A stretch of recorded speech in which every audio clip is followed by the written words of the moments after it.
ओम श्री परमात्मने नमः। ओम श्री ऋषिभ्यो नमः।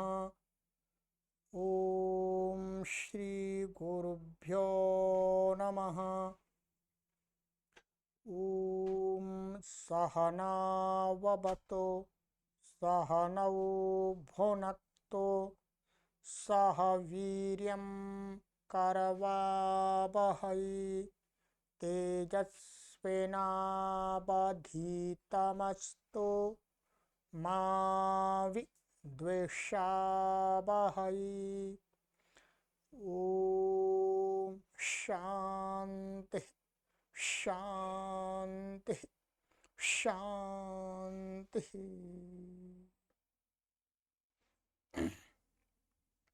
सर्वेभ्यो नमः। देववाणी संस्कृतं यूट्यूब चलदृश्यं प्रति भवतां भवतीनांच हार्दं स्वागतम्। मित्रों, अष्टाध्यायी भाष्य प्रथमावृत्ति षष्ठाध्याये प्रथमः पादः कक्षा संख्या 44वीं 44वीं कक्षा को आज पढ़ेंगे। ठीक है, चलिएगा। अधिक जानकारी के लिए आप इन व्हाट्सएप नंबरों पर संपर्क करें। गत कक्षा में मैंने आपको यहां तक पढ़ा दिया था 205वें सूत्र तक। ठीक है, युष्म दस्मदो ngसी। ठीक है, युष्म दस्मदोर ngसी। चलिएगा, आज हमारा आगे का सूत्र है सूत्र संख्या 206। ngई च, ngई सप्तमी व्यक्ति एकवचनांतम च अव्ययपदम अनुवृत्ति युष्म दस्मदोः आदि ही उदात्तः। ठीक है, इनकी अनुवृत्ति आ रही है इसमें ऊपर से।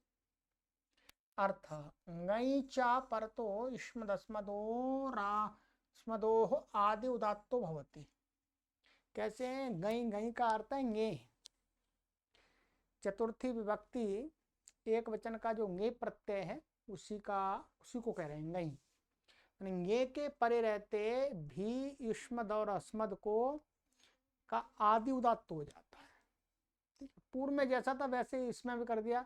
पूर्व में ngसी का था, वो ngस का था, इसमें ङे का कर दिया। तो उदाहरण दिया है तुभ्यम आदि उदात्त हो गया। ठीक है, मह्यम चतुर्थी का एक वचन का है। तुभ्यम आदि उदात्त हो गया। हिन्वानः ये ऋग्वेद का है।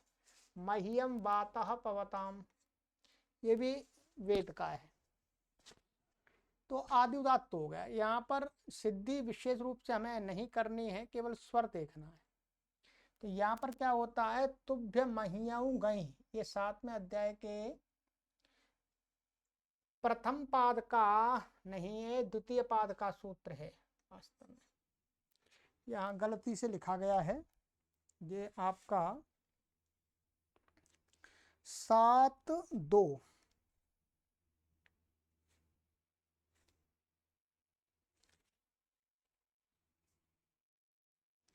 ये 7-2 है। ठीक है, 7-2-95 तुभ्य महियाऊ गई। ये कहता है कि यहाँ पर ङे चतुर्थी व्यक्ति एक वचन ङे के परे रहते आपका युष्मद शब्द को तुभ्य आदेश हो जाता है और अस्मद शब्द को मही आदेश हो जाता है। ठीक है, तो ङे के परे रहते युष्मद अस्मद को क्रमशः तुभ्य और मही आदेश हो जाते हैं। ठीक है,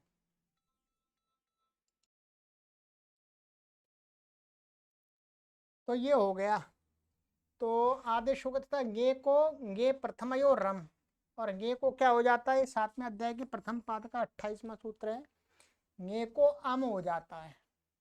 तो ये तुभ्य और अम होकर के ये तो अनुदात्त सुप्तौ से अनुदात्त ही है।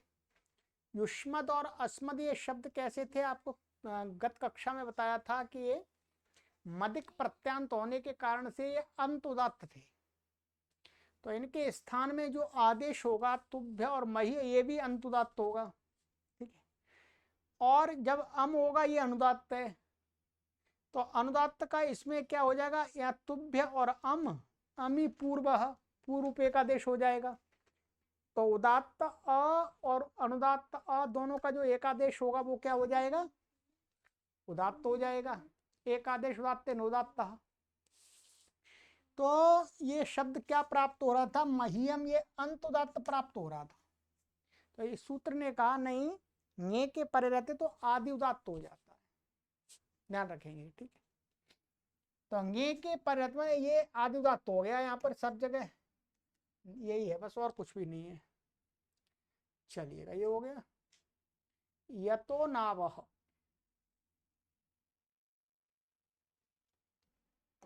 यतः षष्ठी व्यक्ति एकवचनान्तम, अनावह पंचमी व्यक्ति एकवचनान्तम। समासान न नौः अनौः तस्मात् अनावह नहीं तत्पुरुषः, ठीक है। अनुवृत्ति है आदि उदात्तः निष्ठा च द्विजनात् इत्यतः द्विच अनुवर्तते मंडूक प्लुत गत्या। इस सूत्र में से केवल द्विच की अनुवृत्ति आ जाती है मंडूक प्लुत गति से। अर्थ है यहाँ पर आपका यत् प्रत्ययांतस्या द्विचाः आदिरुदात्तो भवति न चेत यत् नौ शब्दात् परो भवति। कहते हैं कोई भी शब्द यत् प्रत्ययांत यानी यत् प्रत्यय आकर के दो अच वाला बन गया, ठीक है, तो उसका क्या हो जाता, आदि उदात्त होता है। परंतु कह रहे हैं वो यत् प्रत्यय यदि नौ शब्द से नहीं आया हो, तो नौ शब्द से भी यत् प्रत्यय आता है, इसका नाभ्यम बनता है। तो नौ से भिन्न किसी धातु से या शब्द से यत् प्रत्यय आकर के वो शब्द यत् प्रत्ययांत दो अच वाला बन जाता है, तो उसका क्या हो जाता है, आदि उदात्त हो जाता है। ये कह रहा है यत् प्रत्यय, ये तित यत् प्रत्यय कैसा है, तित, तो ये तित स्वरतम का अपवाद है। क्या, तित स्वरतम जो हमने पढ़ा था उसका ये अपवाद है। तो जैसे यहाँ पर दिखाया है चेयम जेयम, अब ये चेयम ची धातु से यत हो गया है, अचो यत से गुण आदि होकर के चेयम तो दो अच वाला हो गया, तो आदि उदात्त हो गया। ऐसे जेयम युंजन्त्यस्य काम्या, ये भी आदि उदात्त हो गया, ठीक है, ये ऋग्वेद का है। अब यहाँ पर जो हिंदी में लिखा है उसको भी देख लीजिएगा थोड़ा सा। ये लिखा अर्थात यत प्रत्यांत जो दो अक्षों वाला नाभ्यम शब्द है उसको छोड़ दीजिएगा, वो आदि उदात्त ना हो, ठीक है। नौ से परे यहाँ पर यत आ गया इसलिए। अब कहते काम्या में क्या है, कमेरणिंग से अणिंग प्रत्यय होकर के कामी धातु बन जाती है, और फिर अचोयत से यत प्रत्यय हो जाता है उसको, और अणेनिटी से अणि का लोप हो जाता है, तो ऐसा लोप होकर के काम्या बनेगा। तो काम्या ये आदि उदात्त कर दिया। तित स्वरितम का ये अपवाद है, तित स्वरितम से क्या प्राप्त था, स्वरित, बस। ईड वंद वृशंस दुहाम नियतः, ईड वंद वृशंस दुहाम षष्ठी व्यक्ति बहुवचनान्तम नियतः षष्ठी व्यक्ति रचनान्तम। समासा ईड वंद इत्यत्र इतरेतर योगद्वन्द्वः। तो ईडश्च वंदश्च व्रीच संशश्च दुहश्च, दुहश्च नहीं होगा, दुट्च, ईड वंद व्रीशंस दुहा तेषाम दुहाम, ऐसा विग्रह कर लीजिएगा। अनुवृत्ति इसमें आ रही है आदि ही उदात्त की, अर्थात ईड वंद व्रीशंस दुह इत्येतेषां यो ण्यत् तदन्तस्य आदि उदात्तो भवति, ठीक है। कहते हैं इन धातुओं से जो ण्यत् प्रत्यय आएगा तो ण्यत् प्रत्ययांत सहित क्या है, आदि उदात्त हो जाता है। क्या हो जाता है, आदि उदात्त। जैसे तो ये भी वास्तव में क्या है, तित स्वरतम का ही ये अपवाद है वास्तव में। ऊपर वाला तो यत प्रत्यय लिया था, यहाँ पर अण्यत भी ले लिया। तो जैसे ईड्यम, ईड्यो आदि उदात्त हो रहा है सब जगह। नूतनईरुता ये ऋग्वेद का ले लिया। वंद का वंद्यम बन गया। आजुहानो ईड्यो वंद्यश्च दोनों आ गए इस ऋग्वेद में, आदि उदात्त है। वार्यम व्री का वार्यम बन गया वृद्धि होकर के। श्रेष्ठम नो धेहि वार्यम, ये आदि उदात्त है, ठीक है, ऋग्वेद में। संस्यम, तो संस्यम, तो वो भी आदि उदात्त होगा। उक्थम इंद्राय संस्यम, ये ऋग्वेद में दिखा दिया, उदाहरण दिखा करके फिर उसको वेद में भी दिखा। दोहिया धेनु, ये दोहिया आदि उदात्त बन गया, धेनु का है इसलिए स्त्रीलिंग में आ जाता है टाप। अब यहाँ पर सब में क्या हुआ है, रि हलोर्णियत से णित प्रत्यय हुआ है। ये सभी क्या है, धातुएं हैं वास्तव में, ईड वंद व्री शंस दुह। तो ये भी क्या है, तित स्वरतम से अंत स्वर प्राप्त था, तो उसका निषेध करके क्या है, णित प्रत्यांत ये धातुओं से होगा णित प्रत्यय, तो क्या हो जाएगा, अंत वो आदि धातु। चलिए, विभाषा वेण विंधानयोः,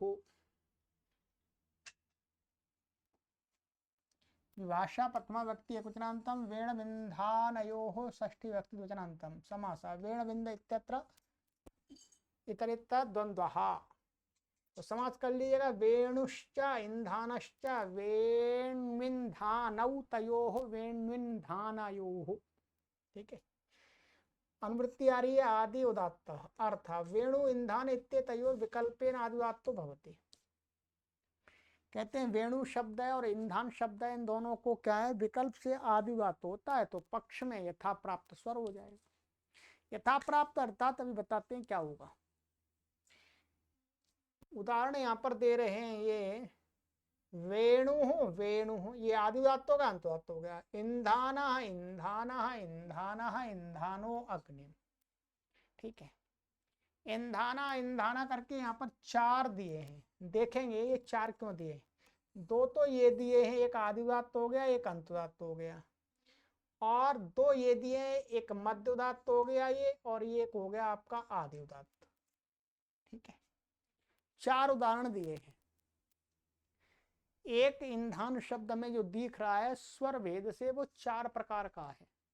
चार प्रकार का नहीं कहेंगे, तीन प्रकार का हो जाएगा, क्योंकि ये दो तो आदि उदात्त ही हो रहे हैं, और एक ये अंत उदात्त हो रहा है, या मध्य उदात्त हो रहा है, तो भेद से तीन प्रकार का हमको प्रयोग में दिखेगा। आइएगा, अब यहाँ पर हम देखेंगे, हिंदी में विस्तार से लिखा हुआ है, यहीं पर समझ में आएगा आपको। यहाँ कहते हैं कि जो वेणु शब्द है वो क्या, आजीव्रीभ्यो नित से अणु प्रत्यांत है, और नित कर दिया। नित होने से क्या हो रहा था, इय नित्यादि नित्यम से नित्य ही आदि उदात्त इसको प्राप्त था। क्या प्राप्त था, आदि उदात्त इसको प्राप्त था। तो इस सूत्र ने क्या कर दिया, इसने कर दिया कि भाई ये विकल्प से आदि उदात्त होगा। पक्ष में क्या होगा, पक्ष में क्या होगा, तो कहते हैं कि जो ये नित्यादि नित्यम से नित मान करके इसको आदि उदात्त प्राप्त हो रहा था, तो पक्ष में इसी सूत्र से इसको प्रत्यय स्वर लग जाएगा, अंत उदात्त हो जाएगा प्रत्यय स्वर से, क्योंकि नित को मान करके ये नित्य नित्यम से नित्य आदि उदात्त प्राप्त था, तो अब नित को मान करके विकल्प कर दिया। पक्ष में क्या प्राप्त होगा, पक्ष में प्रत्यय स्वर प्राप्त हो जाएगा, आदि उदात्तश्च, जो अणु है वो अणु हो जाएगा, ठीक है। तो ये अणु प्रत्यय अणु का उदात्त हो जाएगा, तो अंत उदात्त हो जाएगा, एक पक्ष में हो जाएगा आदि उदात्त, समझ लीजिएगा। इसने क्या कर दिया, प्राप्त में विभाषा करिए, ध्यान देंगे। वेणु शब्द में ये सूत्र क्या कर रहा है, वेणु शब्द से आदि उदात्त तो प्राप्त ही था पहले, ये नित्यानित्यम से, तो प्राप्त में विकल्प किया है, तो ये कैसी विभाषा होगी वेणु शब्द के लिए, प्राप्त विभाषा, ठीक है। तो पक्ष में क्या होगा, प्रत्यय स्वर हो जाएगा आदि उदात्त से, तो अंत उदात्त हो जाएगा। तो दोनों प्रकार का दिखा दिया है, ये पक्ष में अंत उदात्त कर दिया। अंत उदात्त किससे होगा, आदि उदात्त सूत्र से।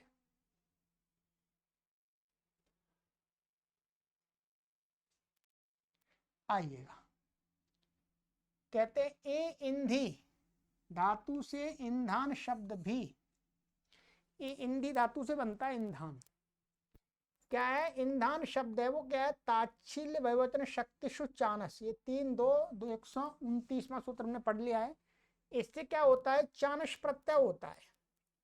चानस प्रत्यय करके चानस हो जाएगा वो इंध और चानस का आन बचेगा, चकित संज्ञा हो जाएगी, शकी हो जाएगी। तो फिर क्या हो जाएगा, पहले धातु स्वर लगेगा, फिर उसके बाद सती शिष्ट सरोवलियान, तो फिर चानस का चित है, तो चिता से अंत उदात्त होगा। ठीक है, एक बार तो इसने क्या कर दिया, आदि उदात्त कर दिया, ध्यान रखेंगे। एक बार तो इसने क्या कर दिया, आदि उदात्त कर दिया, और एक बार क्या हो गया, ये अंतुदात्त हो गया, अनुदात्तम पदम एक बार जब ये हो गया। ये कौन से प्रत्यय का हो गया, चानस का, ध्यान देंगे, चानस के ये दो रूप हो गए। परंतु ईंधन शब्द चानस के अलावा एक और प्रत्यय उससे भी बनता है, अब उसकी बात करेंगे, आइएगा। अब कहते हैं कि यदि ईंधन शब्द को शानच प्रत्यांत माने, क्योंकि शानच में भी ईंधन ईंधन बनता है, ठीक है, तो शानच माने तो शानच के परे रहते। अब ध्यान रखिए, शानच की प्रक्रिया क्या होगी, पहले धातु है इंध, और फिर शानच प्रत्यय आ जाएगा लट के स्थान में, और फिर बीच में विकर्ण आएगा। इंध धातु क्या है, ये रुधादिगण की है, तो क्या विकर्ण आएगा, शनम विकर्ण आएगा यहाँ पर बीच में।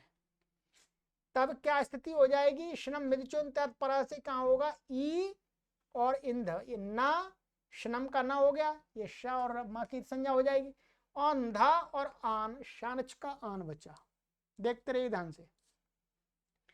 इस अवस्था में क्या होगा, स्नान लोप से न का लोप हो जाएगा, इस न का स्न से उत्तर इस न का क्या हो जाएगा, बोलो, लोप हो जाएगा। ठीक है, अब यहां पर स्वर लगाएंगे। अब स्वर क्या लगाएंगे, इंद धातु थी, इंद में क्या है, धातु स्वर था, धातु अंतु धातु हुआ, फिर शानच आ गया, क्या आ गया, शानच आ गया। शानच आ गया तो शानच क्या है, ये कैसा लकार के स्थान में आया हुआ है वास्तव में, और शित होने के कारण से स्तिंगशित सार्वधातुकम से सार्वधातुक भी है, ध्यान रखेंगे। तो अब यहां पर सती शिष्ट सरोवलियान से इसका स्वर प्राप्त हुआ, क्या हुआ,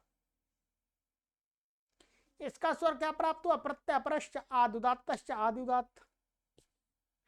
परंतु फिर ये प्राप्त हुआ, फिर अब कहते हैं, अब कहते हैं यहां पर फिर इसका स्वर प्राप्त हुआ न का, सती शिष्ट सरोवलियान से न का प्राप्त हुआ, शनम का विकर्ण स्वर है। तो वहां पर जब विकर्ण का प्राप्त हुआ तो क्या होने लगा, सती शिष्टोपि विकर्ण स्वरो लसार्धातुक स्वरम न बाधते, पढ़ाई थी परिभाषा को, कि बाद में आने वाला भी जो विकर्ण का स्वर है वो लसार्धातुक, माने ये लसार्धातुक है, लकार के स्थान में तो आया है, और सार्धातुक है, इसके स्वर का बाधक नहीं बनेगा, अर्थात ये उदात्त ही रहेगा, ये तो फिर अनुदात्त ही रहेगा अपने आप। ठीक है, परंतु ये तो फिर अब ये क्या है, अब कहते हैं ये आदि उदात्त, परंतु इसमें भी कहते हैं यहां पर क्या लगेगा, शानच चित है, तो यहाँ पर प्रत्यय स्वर से चित होने से क्या हो जाएगा, चिता से ये अंतुदात्त होगा, फिर अब प्रत्यय का स्वर क्या लगेगा, अंतुदात्त। ठीक है, तो अंतुदात्त प्राप्त हुआ, किंतु अब क्या है, यहां पर हम देखेंगे जो शनम है, ये शनम कैसा है, इसको ना ये अदुपदेश हो गया, माना उपदेश में ये आकार है, तो अकार उपदेश माना अदुपदेश का तास्यनुदात्तिक लसार्धातुक मैनी मंगो हो, इस सूत्र से क्या अदुपदेश मान करके ये जो लसार्धातुक है इसको क्या हो जाएगा, अनुदात्त हो जाएगा। क्या हो गया, अनुदात्त होगा, ध्यान रखेंगे, इसको हो जाएगा अब अनुदात्त, क्योंकि ये जो परिभाषा थी, परिभाषा ने रोका, परंतु इस परिभाषा का भी अपवाद ये सूत्र आ गया, अदुपदेश से उत्तर इसको लसार्धातु को सर्वानुदात्त कर दिया इसने, लसार्धातु को अनुदात्त हो गया। अब शनम विकर्ण प्रत्यय स्वर से क्या है, ये आदुदात्त से अउदात्त हो गए। उदात्त होगा। अब क्या होगा यहाँ पर, अब यहाँ पर ये जो श्नम का ना ये उदात्त हो गया है, अब इसको मान करके ये गीत है सार्वधातुक है, तो यहाँ पर एक सूत्र है श्न स्वरल लोपः। श्न स्वरल लोपः से श्नम के आकार का और अस धातु के आकार का लोप हो जाएगा यहाँ पर, कित कित सार्वधातुक के परे रहते, तो इसको मान करके इसके आकार का लोप हो गया उदात्त का, श्न स्वरल लोपः। तो अब कहते हैं कि इस लोप से अनुदात्त आन के परे रहते लोप हो गया। अब इस अनुदात्त के परे रहते इस उदात्त का लोप हुआ है, तो क्या है, अनुदात्त से च यत्र उदात्त लोपः। जिस अनुदात्त को मान करके जिस उदात्त का लोप हुआ है उस अनुदात्त को क्या हो जाएगा, उदात्त हो जाएगा, उसको उदात्त हो जाएगा। तो द्वारा उदात्त निवृत्ति स्वर से मध्यम स्वर माने ये उदात्त हो जाएगा, इसको मान के तो हुआ है, तो ये उदात्त हो गया, तो ये उदात्त हो गया। अब ये उदात्त हो गया तो हमारा क्या बचा, ये वाला, ये आ उदात्त हो गया, अनुदात्तम पदम एक वर्जम और उदात्तम उदात्त स्वरित हो गया, तो ये बन गया। ठीक है, ये कौन सा है, ये शानच का है, और जिस पक्ष में ये सूत्र नहीं लग रहा तब का, और जिस पक्ष में ये सूत्र लग जाएगा शानच में तो आदि उदात्त हो जाएगा। तो अनुदात्तम पदम एक उदात्त अनुदात्त स्वरता स्वरता संहिता अनुदात्ता नाम एक श्रुति हो जाएगी। ठीक है, तो एक ये वाला और एक ये वाला, ये तो इस सूत्र के बन जाएंगे, चानच का और ये शानच का, और जब ये नहीं लगेगा तो चानच का ये बनेगा और शानच का ये बनेगा, मध्य उदात्त। तीन रूप बन गए वास्तव में। ठीक है, ये लिखना पड़ेगा आपको कॉपी में, तब समझ में आएगा। दोनों प्रकार के चिन्ह उपर्युक्त उदाहरणों में दिखा दिए, चानच शानच दोनों में इसी प्रकार सिद्धि होगी, केवल स्वर में उपर्युक्त भेद रहेगा, सिद्धि तो यही बनेगी। स्वर से हम पहचान सकते हैं कि ये चानच का है, ये कानच का, पर आदि उदात्त पक्ष में तो पहचान भी नहीं सकते, आदि उदात्त पक्ष में तो दोनों का एक ही बन रहा है, पर जब आदि उदात्त नहीं होगा तो विकल्प से एक अंत उदात्त हो जाएगा, एक मध्य उदात्त हो जाएगा, बस इतना है। ठीक है, चलिए, त्याग राग हास कुह स्वठ कृथा नाम षष्ठी व्यक्ति बहुवचनांतम समास त्याग इत्यत्र इतरेतर योगद्वंद्व त्यागश्च रागश्च हासश्च कुहश्च स्वठश्च कृथश्च कृथाः तेषां कृथाम, कृथश्च और त्याग राग हास कुह स्वठ कृथाः तेषां कृथानाम, ऐसा होगा। अनुवृत्ति इसमें आ रही है विभाषा आदि उदात्त अर्थ, त्याग राग हास कुह स्वठ कृथ इत्येतेषां आदि उदात्तो भवति विकल्पेन। इन शब्दों को क्या हो जाता, आदि उदात्त हो जाता, बस ये बने हुए शब्द हैं। तो पक्ष में क्या हो जाएगा, अंत उदात्त हो जाएगा प्रत्यय स्वर से, तो आदि उदात्त अंत उदात्त, ये प्रत्यय स्वर हो गया। यहाँ पर इस सूत्र से रागा रागा हासा हासा कुहा कुहा स्वठा स्वठा, ठीक है, आदि उदात्त और अंत उदात्त, कृथा कृथा। ठीक है, अब यहाँ पर इन्होंने दिखा दिया है वास्तव में क्या है, इन उदाहरणों में क्या है, त्याग राग हास ये घयंत है, घई प्रत्यांत होने के कारण से कर्षात तो घयोंत उदात्त से अंत उदात्त इनको प्राप्त था, जो कि पक्ष में इस सूत्र से क्या हो गया, आदि उदात्त पक्ष में ये लग जाएगा अंत उदात्त में।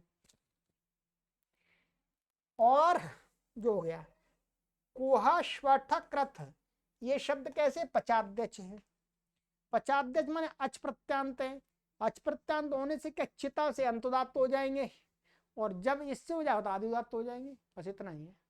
ठीक, चलिएगा, उपोत्तमम रीति,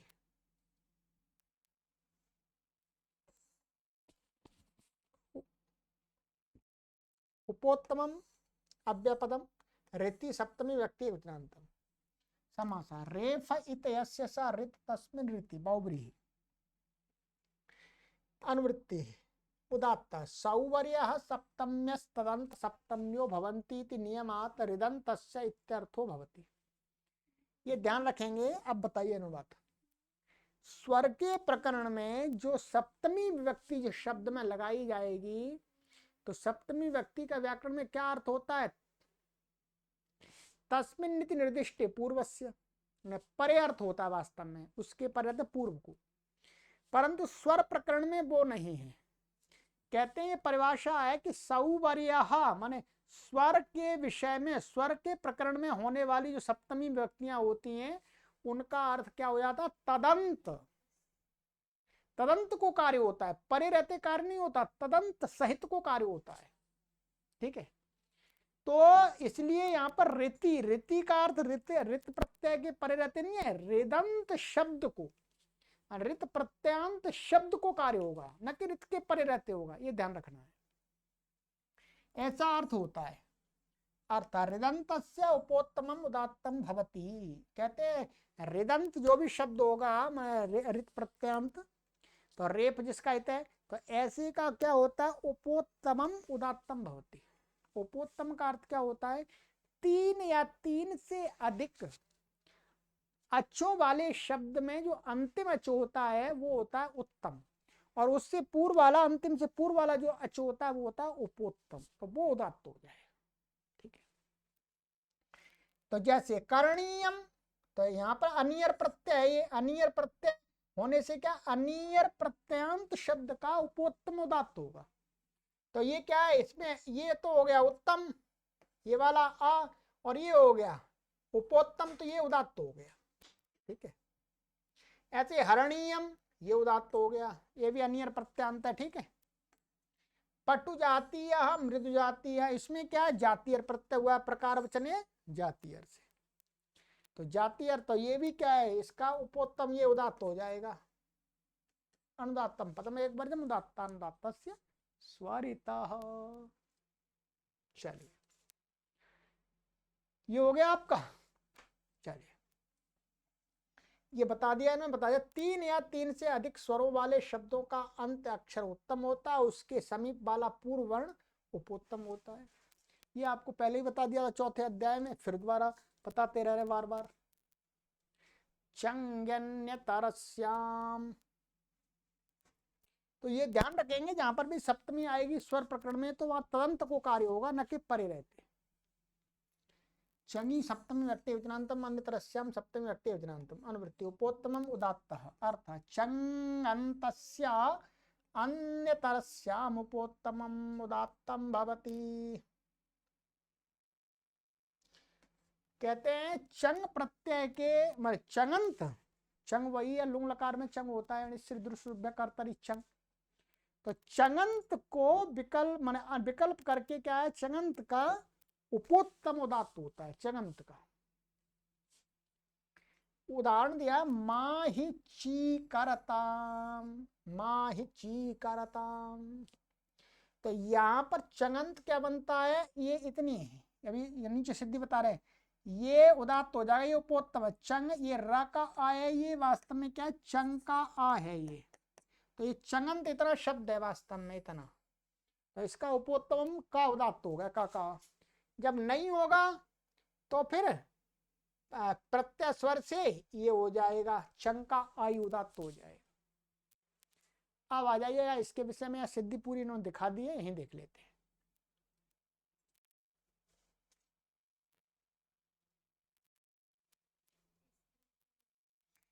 ये देखिएगा, अच्छी कर्त की सिद्धि हमने आपको भाग 1 प्रथम अध्याय के चौथे पाद के 10वें सूत्र में दिखाई थी, वहां देख लीजिएगा।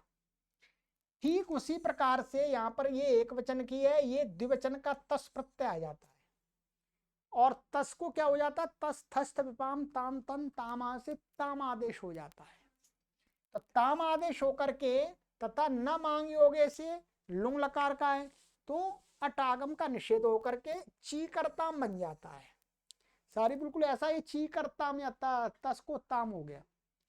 अब ध्यान दीजिए, चीकरताम के ये क्या है, चीकरताम, अब यहां से क्या है, ही माने ही पड़ा हुआ उदाहरण में, माँ ही चीकरताम, तो ही से उत्तरवर्ती ये तिङंत ही के बाद तिङंत आ रहा है, तो यहाँ पर तिंग तिंगा, तिंग तिंगा से क्या हो जाता है, निघात प्राप्त होता है। अतिंग से उत्तर तिंग को सर्वानुदात्त होता है। 8(1)28 में। परंतु इसका एक यहाँ निषेध करने वाला सूत्र है हिच। यदि अतिंग ही से उत्तर तिंग होगा तो वो सर्वानुदात्त नहीं होता, उसका तो अपना स्वर होता है। तो हिच से प्रतिषेध हो जाता है, रुक जाता है। अब क्या, अब स्वर लगाएंगे, देखिएगा।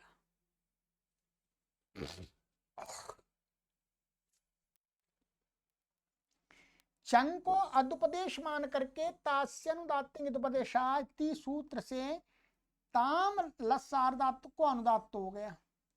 तब प्रत्यय स्वर से चंग आ जो र में मिला हुआ है उसको ही उदात्त प्राप्त हुआ था। तो प्रकृत सूत्र ने चगंत अर्थात चीकर इतने शब्द के उपोत्तम को उदात्त कह दिया। अतः का अ उदात्त हो गया, पक्ष में र प्रत्यय स्वर से उदात्त ही होगा।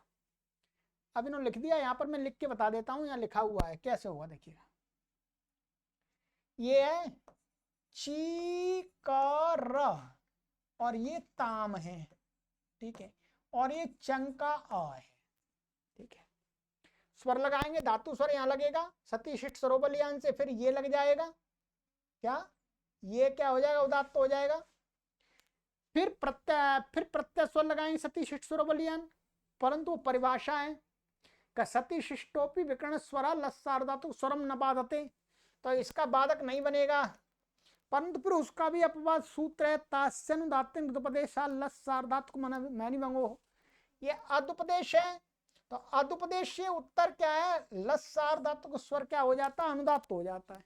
तो ये अनुदात्त होगा, ध्यान रखेंगे। ये 1 मिनट,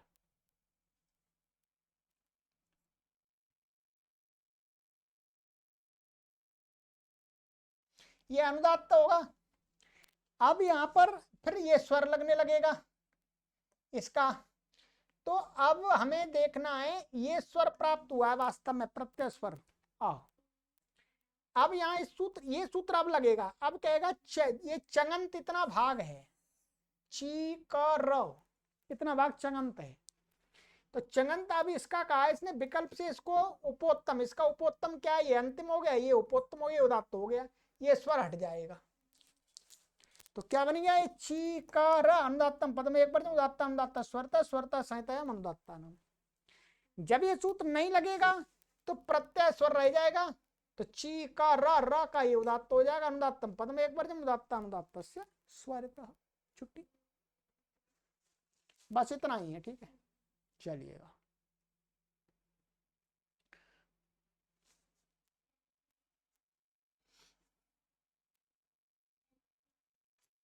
मतोः पूर्वमात् संज्ञायां स्त्रियां, मतोष पंचमी व्यक्ति योजनांतम, पूर्वम प्रथमा व्यक्ति योजनांतम, आत् प्रथमा व्यक्ति योजनांतम, संज्ञायां सप्तमी व्यक्ति योजनांतम, स्त्रियां सप्तमी व्यक्ति एकवचनांतम, अनुवृत्ति उदात्तः। अर्थ मतोः पूर्वो या आकार स उदात्तो भवति तच्चेत मत्वंतम शब्द रूपम स्त्रीलिंगे संज्ञा स्यात्। ये कह रहे हैं कि मतु मतु मतु मतों का अर्थ मतुप, मतुप से पूर्व में जो आकार दीर्घ आ वो उदात्त हो जाता है। तच्चेत मत्वंतम शब्द रूपम कहते हैं वो जो मत्वंत शब्द है, मतु प्रत्यंत, वो स्त्रीलिंग में हो और किसी की संज्ञा के लिए प्रयोग हो रहा हो, किसी विशेष का बोध कराने वाला हो, तब होगा।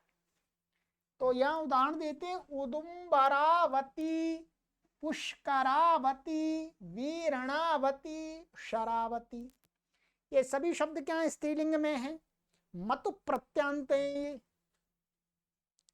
ये चातुर्थिक मतु प्रत्यांत हैं। तो मतु प्रत्यांत से क्या है, इनका ये जो मतुप का ये मतुप है, इससे पूर्व में जो आ है ये उदात्त हो गया, ये उदात्त हो गया जी, ठीक है। और ये किसी के नाम विशेष हैं, संज्ञा है किसी की, वहां हमने पढ़ा भी था, ठीक है। तो इसलिए अनुदात्तम पदम एक बार उदात्ता अनुदात्ता स्वरता स्वरता सहता अनुदात्ता, ठीक है। ये तो सामान्य उदाहरण हो गए इनके, ठीक है। अब यहाँ पर जो लिखा है इन्होंने ये भी देख लीजिएगा।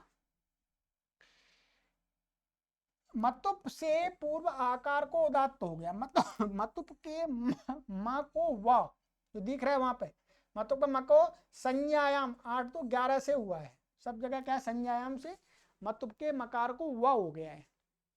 चातुरार्थिक नद्याम मतुप से मतुप हुआ है, नदीवाची शब्दों से मतुप प्रत्यय हो गया, ठीक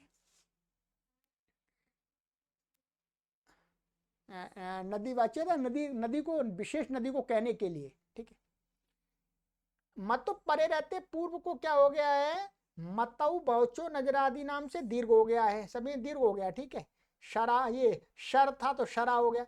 अच्छा, जय शरावती, शरावती में क्या शरादी नाम च से दीर्घ हुआ है, बाकी दूसरों में वो है।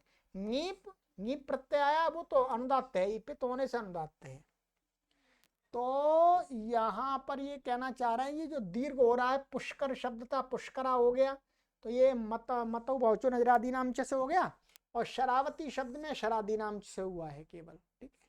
बाकी स्वर लगा दिया, सिंपल है। अंतोवत्याः,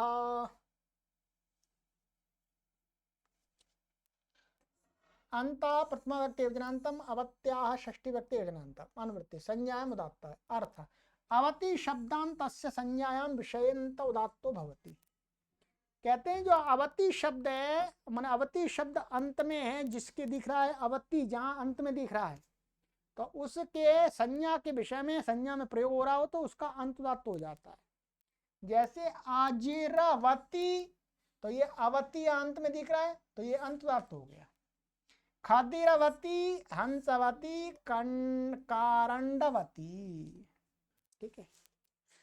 ये क्या है, ये सभी उपयुक्त उदाहरण संज्ञा विषय में है, अवति शब्द अंत में है, तो यहाँ पर ये गीप प्राप्त हो, गीप का प्रत्यय स्वर से पित होने से अनुदात्त हो रहा था, ये अनुदात्त प्राप्त, ये अनुदात्त प्राप्त हो रहा था, तो इसने कर दिया कि भाई नहीं, ये अंत उदात्त हो जाएगा। अवति जिसके अंत में होगा, संज्ञा में प्रयोग होगा, तो वहां अंत, अनुदात्त अंत में नहीं होगा, क्या होगा, अंत उदात्त होगा, ठीक है। चलिएगा, सरल है, कुछ कठिन नहीं है। ईवत्याः, ईवत्या षष्ठी व्यक्ति योजनान्तम, अनुवृत्ति अंत संज्ञा उदात्ता। अर्थ ईवती शब्दान्तस्य अंत उदात्तो भवति संज्ञा विषय, माने ईवती जिसके अंत में दिख रहा है संज्ञा के विषय में प्रयोग हो रहा, तो वो भी अंत उदात्त हो जाएगा। जैसे अहिवती, कृषिवती, मुनिवती, ये भी सारे वही हैं, मतलब प्रत्यांत हैं, ठीक है। तो यहाँ पर अवध ये आ रहा है, तो ये अंत उदात्त हो गया है, अनुदात्तम पद में एक वर्जन। यहाँ कहते पूर्वत म को व तो संज्ञायाम से हो जाएगा, यहाँ पर संज्ञायाम से, ठीक है। शरादी नाम च से यहाँ पर दीर्घ जाने, जैसे कृषि को कृषि, मुनि को मुनि, अहि को अहि, ये किससे दीर्घ हो गया, शरादी गण में पड़े हुए हैं, ठीक है, इसलिए प्राप्त हो गया। पूर्वत अनुदात्त तत्व की प्राप्ति थी तो उदात्त कह दिया है। चौ, चौ सप्तमी व्यक्ति एकवचनान्तम, अनुवृत्ति अंत उदात्त, ठीक है, समझ लीजिएगा। अर्थ अंचते नकार लोपम कृत्वा चौ इति निर्देशः। कहते हैं अंच धातु के नकार का लोप करके, और नकार आकार लोप तो दो हैं, नकाराकार लोपम, नकार का ये न वास्तव में, ये वास्तव में क्या था, ये न था, तो नकार और अंश का आकार का लोप करके चौ निर्देश किया है। तो चौ कैसे किया है, जैसे ये है अंशु धातु है, वास्तव में धातु क्या है, अंशु, तो इसका ये लोप करके चू बचता है, क्या बचता है, चू, तो चू का सप्तमी में चौ बना लिया इन्होंने ऐसे, ठीक है।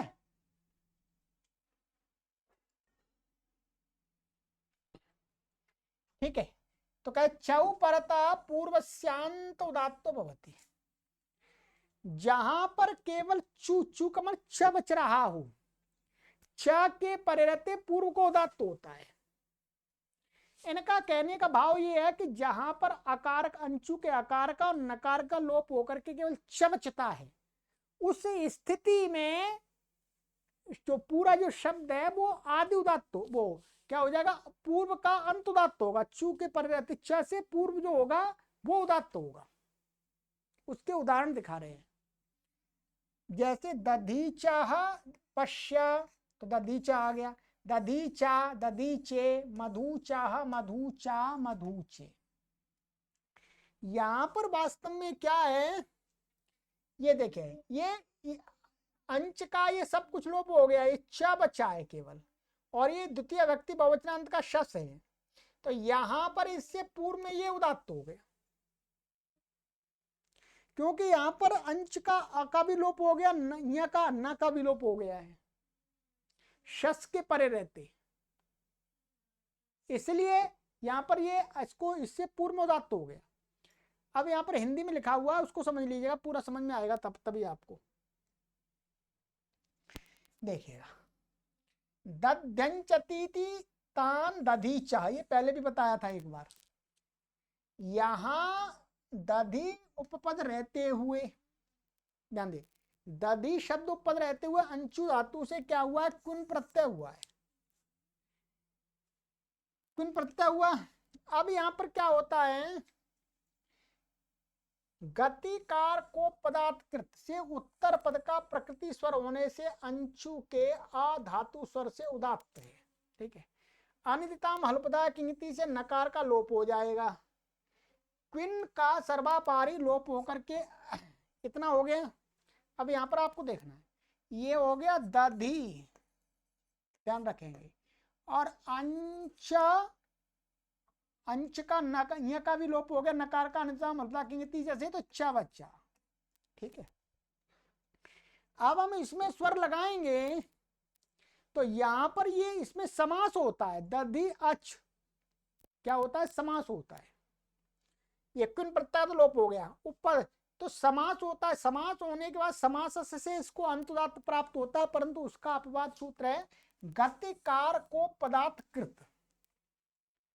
ये कहता है कि गति और कारक और उपपद, इसकी दधि की क्या है, यहाँ पर उपपद संज्ञा है, तो उपपद से उत्तर जो उत्तर पद ये है यहां पर, इसका अंत उदात्त होता है।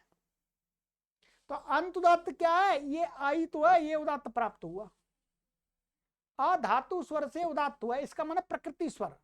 उत्तर पद का प्रकृति स्वर क्या है, धातु, ये धातु से अंत उदात्त होता है। ये गतिकार को पदार्थकृत यही कहता है कि गति कारक और उपपद से उत्तर जो उत्तर पद है उसका अपना स्वर होता है, जो भी है।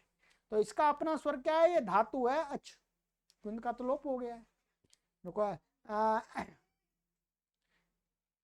तो लोप हो गया उसका, तो ये हो गया। अब देखिएगा, अब आगे अजादि सर्वनाम स्थान आ गए, ठीक है। अरे कूड़ डालना एक बार, चलने दे, चलने दे, अभी यार रुक जा, क्लास खराब हो रही है, हट जा।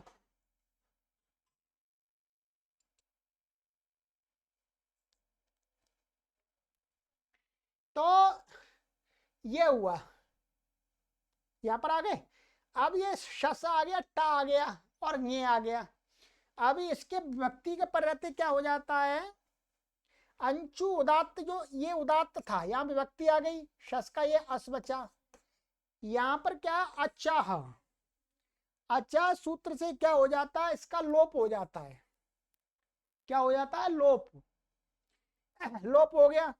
अब अनुदात्त सुप्पित, ये जो ये तो अनुदात्त है, ये सुप माने शस का अस का, ये तो अनुदात्त सुप्पित से अनुदात्त ही है। अब क्या, इस अनुदात्त के परे रहते इस उदात्त का लोप हुआ है, यहाँ पर ध्यान रखें क्या है, इस उदात्त अनुदात्त के परे रहते अचह सूत्र से यहाँ पर लोप हुआ है उदात्त। तो क्या हो रहा था, अनुदात्त से च यत्रोदात्त लोप, इस अनुदात्त को मान करके उदात्त का लोप हुआ, तो इस अनुदात्त को उदात्त प्राप्त हो रहा था, इसमें लिखा हुआ देख लीजिएगा। तो उसका अपवाद कहा कि नहीं, यहां पर तो यदि च केवल बचा है तो यहां पर ये उदात्त नहीं होगा, इसका तो इससे पूर्व में जो ई है वो उदात्त होगा, ई उदात्त होगा। ठीक है, ये उदात्त होगा इस सूत्र से। तो वही कहा आगे देखिएगा कि अनुदात्त चसुप्तौ से विभक्ति अनुदात्त थी, अतः अनुदात्त विभक्ति पर रहते उदात्त का लोप होने से, इस सूत्र से अच्छा से अनुदात्त से चैत्रोदात्त लोपा से उदात्त निवृत्ति स्वर अर्थात विभक्ति को उदात्त प्राप्त था, तद अपवाद ये सूत्र है। ठीक है, बस ऐसे समझ लीजिए। इसी प्रकार मधुचा आदि में समझे, चू से पूर्व दधि एवं मधु है, सो उसके अंत इकार उकार का को उदात्त हो गया, और आगे क्या चौ से क्या हो जाता है, दीर्घ हो जाता है, ई ऊ, चौ से 6-3-136 से पहले भी लगाया हमने। ठीक है, चलिएगा, ये हो गया। ये भी थोड़ा लिख के आपको समझना पड़ेगा। अब आ जाते हैं अंतिम सूत्र इस पाद का। सरल है बिल्कुल। समासस्य षष्ठी व्यक्ति अंत अनुवृत्ति अंत उदात्त अर्थात समासस्य अंतुदात्तो भवति। ये सामान्य रूप से कह दिया, कोई भी समास हो, किसी भी प्रकार का समास हो, उसका अंत उदात्त होता है। क्योंकि समास में 2 या 2 से अधिक पद होते हैं और सभी पदों का अपना अपना स्वर प्राप्त होने लगेगा। तो कहा नहीं, समास में तो कितने भी शब्द हों सभी का अंत उदात्त कर देते हैं। सभी का मतलब सभी का एक शब्द बना करके उसका अंत उदात्त कर देंगे, बस सबका स्वर नहीं रहेगा अपना अपना। तो जैसे राज पुरुष अंत उदात्त कर दिया अनुदात्तम पद में एक बार, जब ब्राह्मण कम्बल अंत उदात्त कर दिया, कन्या स्वन, पट शब्द अंत उदात्त हो गया, नदी घोष, राज अपृषत ये हो गया। जो कहे स्वर में स्वर तो अच में ही लगता है, तो यहाँ अंतिम अच जो होगा आई तो है, हलत में तो है ही नहीं, ता में तो है नहीं कुछ, तो अंतिम अच देखना हमको, केवल हल से कोई लेना देना नहीं। ब्राह्मण समित ये हो गया अनुदात्तम पद में एक बार, सरल है। ठीक है, सभी समास इसमें कवर हो गए, परंतु सभी समास में ये लगता नहीं है। अब ये जो आगे का पाद आएगा दूसरा पाद, वो इस सूत्र का पूरा अपवाद है। इसी सूत्र का अपवाद है पूरा पाद, ये ध्यान रखिएगा। आइएगा, अब इसको मैं हिंदी पढ़ के और बता देता हूं। समास का अंत उदात्त होता है, समास के भिन्न भिन्न पदों को पृथक पृथक स्वर प्राप्त होते हैं। इस सूत्र से समास का एक ही स्वर अंत उदात्त विधान कर दिया। अन्यथा यदि ये सूत्र नहीं होता तो क्या राजपुरुष आदि में यथा प्राप्त राजन का अपना स्वर, पद का अलग स्वर एवं पुरुष का अलग स्वर प्राप्त हो जाता। अब सब हटकर अंतोदात्त ही होगा जी। ठीक है, उसे ही स्वर होगा। अच्छा, ये होगा उदात्तादि स्वर अचों का ही धर्म है, अतः जो अच अंत में होगा उसे ही स्वर होगा। हमें अचों को देखना है, व्यंजन को नहीं देखना। अंत में हल होने पर उसे नहीं होगा, जैसा कि ब्राह्मण समित आदि में यहाँ त के अंत में होने पर भी त के हल होने से मी का ई को उदात्त होगा, ता को नहीं हो सकता, होता तो व्यंजन है। और उदात्त आदि जो स्वर हैं वो किसके धर्म है, अचों के। चलिएगा, ये हो गया विशेष। आगे छठे अध्याय का संपूर्ण द्वितीय पाद इस समासस्य सूत्र का ही अपवाद रूप कहेंगे। अब आगे का जो पाद है वो कहेगा कि भाई देखो, समास का अंत उदात्त तो होता है, परंतु इस समास में नहीं होता, इस समास में नहीं होता, इस समास में नहीं होता। तो पूरा पाद जब कह देंगे, उससे समास जो शेष समास बचेगा उसमें ये लगेगा। ठीक है, तो इस सूत्र को लगाने के लिए हमारे मस्तिष्क में जो आगे आने वाला जो पूरा पाद है उसको ध्यान में रखना होगा, तभी हम उसके बाद में जहां जहां वो पूरा पाद के सूत्र लग जाएंगे, फिर जो समास बचेगा उसमें इसको लगा देंगे उठा के। जो लगा दिया ये उदाहरण है, इन उदाहरणों में वो वाला नहीं लगता। प्राय करके ये जो समास लिया है ये षष्ठी तत्पुरुष समास लिया है, तो षष्ठी तत्पुरुष में कोई अपवाद नहीं कहा। ठीक है, चलिएगा। इति प्रथमः पादः अतः द्वितीयः पाद प्रकृति स्वर प्रकरणम आगे की कक्षा में आरंभ करें। अब स्पीड से चलेगा, कोई परेशानी नहीं। देखिएगा आज भी हमने कई सूत्र पढ़ा दिया आपको, 17 तक आ गए। आज हमने लगभग आपको 12 सूत्र पढ़ा दिए। सरल है इसलिए पढ़ गए आराम से, ऐसे अब आगे जल्दी जल्दी चले जाएंगे। ठीक है, सर्वेभ्यो नमः।